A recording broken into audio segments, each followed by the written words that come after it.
What would you do if you had wealth, power, and influence over an entire empire? The answer for St. Matilda was simple. Just give it all away.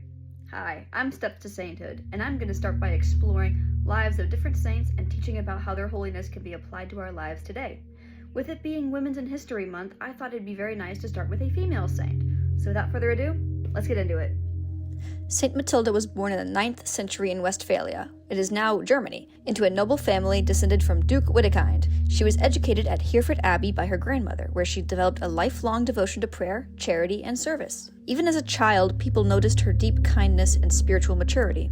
In 909, she married Henry the Fowler, Duke of Saxony. Their marriage would go on to shape the course of European history. Together they had several children who would become major figures in the medieval world, including Otto I, later known as Otto the Great, and St. Bruno, who was the Archbishop of Cologne. When Henry died in 936, Matilda asked for a mass to be said for his soul, removed her royal jewelry, and pledged herself to a life of poverty and charity. Despite being queen, she constantly gave to the poor and supported the church. Her generosity was so extreme that even her own sons criticized her for it. Rather than fight them, Matilda surrendered her inheritance and stepped away from court, choosing peace over power. Later in life, she devoted her wealth to building convents and monasteries, including foundations at Quedlinburg and Nordhausen, and she helped establish the Cathedral of Magdeburg. When her son Otto traveled to Rome in 962 to be crowned emperor, possibly marking the beginning of the Holy Roman Empire, Matilda even ruled Germany in his absence. She spent her final years in prayer and service before dying on March 14th at the age of 76. St. Matilda is remembered as a model of charity, humility, and faith,